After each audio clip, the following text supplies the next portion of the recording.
When we speak of the seven wonders of the ancient world, one of them stands apart from the rest.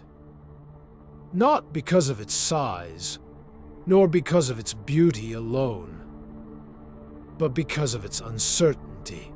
The Hanging Gardens of Babylon are the only wonder whose existence has never been conclusively proven.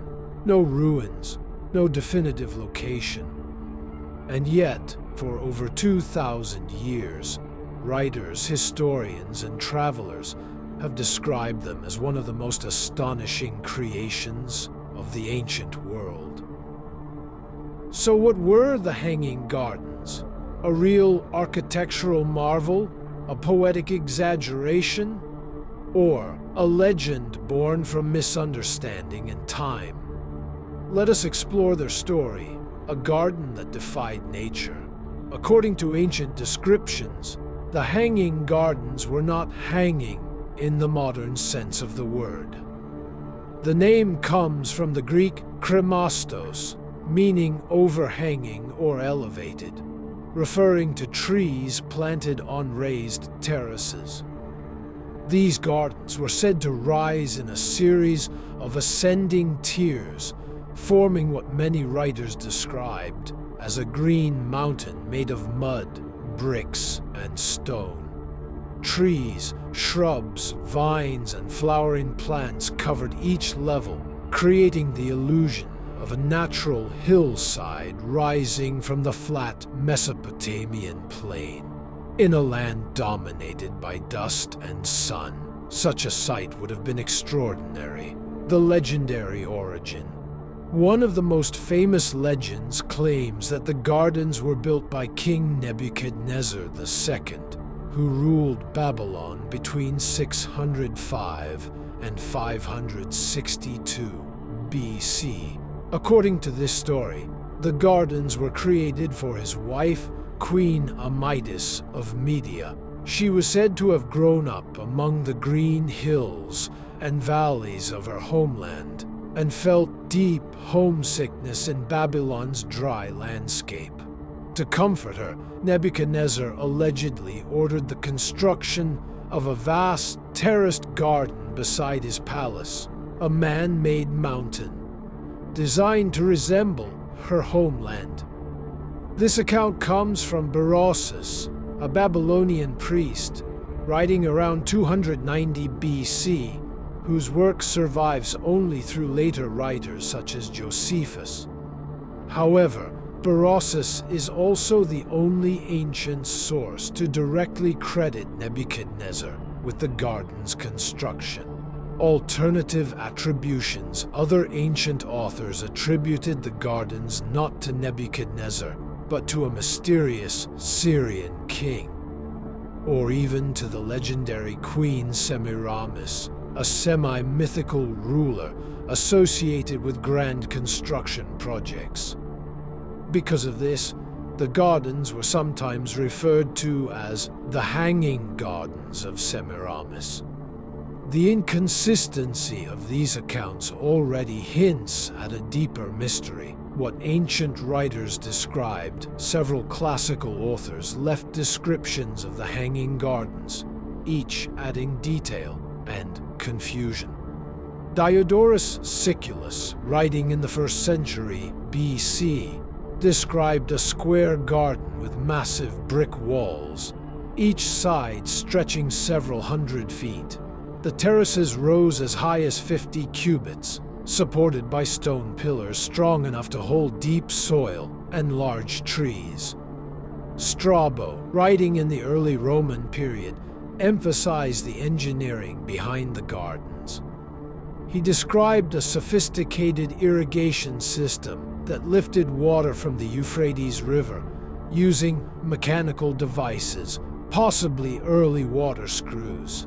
Quintus Curtius Rufus placed the gardens atop a citadel and repeated the claim that they were built to ease a queen's longing for her homeland.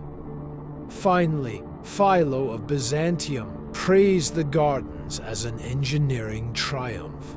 Deep soil suspended far above the natural ground, sustained by ingenious irrigation. Taken together, these accounts describe something that should have left unmistakable archaeological evidence.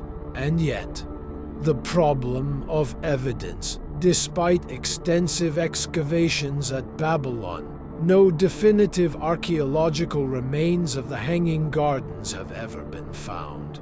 Even more puzzling is the silence of Babylonian records.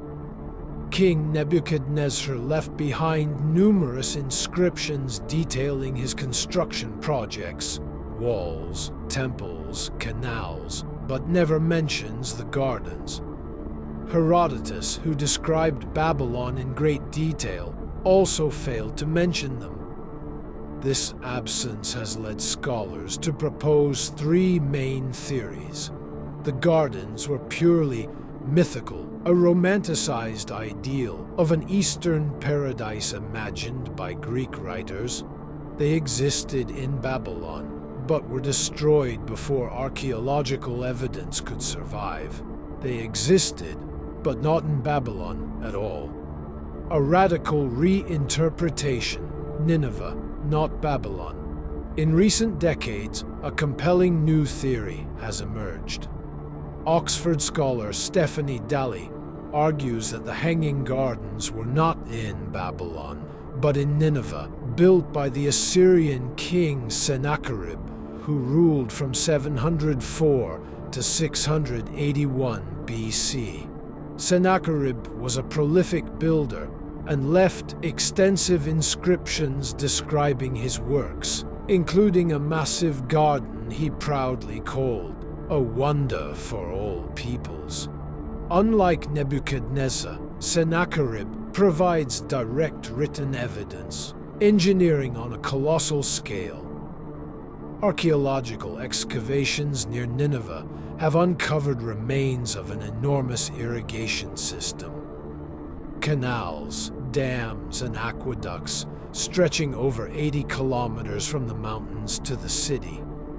One structure, the Jerwan Aqueduct, was built from over 2 million stone blocks, using waterproof cement and stone arches.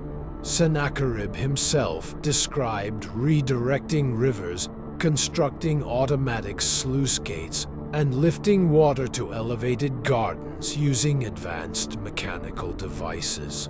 These descriptions align remarkably well with the accounts given by classical authors centuries later. How the confusion may have happened. The word Babylon meant gate of the gods and was used for multiple cities. Sennacherib even renamed parts of Nineveh to reflect divine symbolism. Over centuries, Greek and Roman writers may have confused the locations, attributing Nineveh's gardens to the more famous city of Babylon. Alexander the Great is known to have camped near these massive aqueducts in 331 BC. His historians could have recorded what they saw. Records later quoted and reinterpreted by other writers. A garden that lives on. Whether the Hanging Gardens stood in Babylon, Nineveh, or only in the imagination, their legacy remains powerful. They represent humanity's desire to defy nature, to bring life and beauty into the harshest environments, and to build not just for power, but for love, memory, and wonder. Perhaps that is why they endure. Not as ruins of stone, but as one of history's greatest mysteries.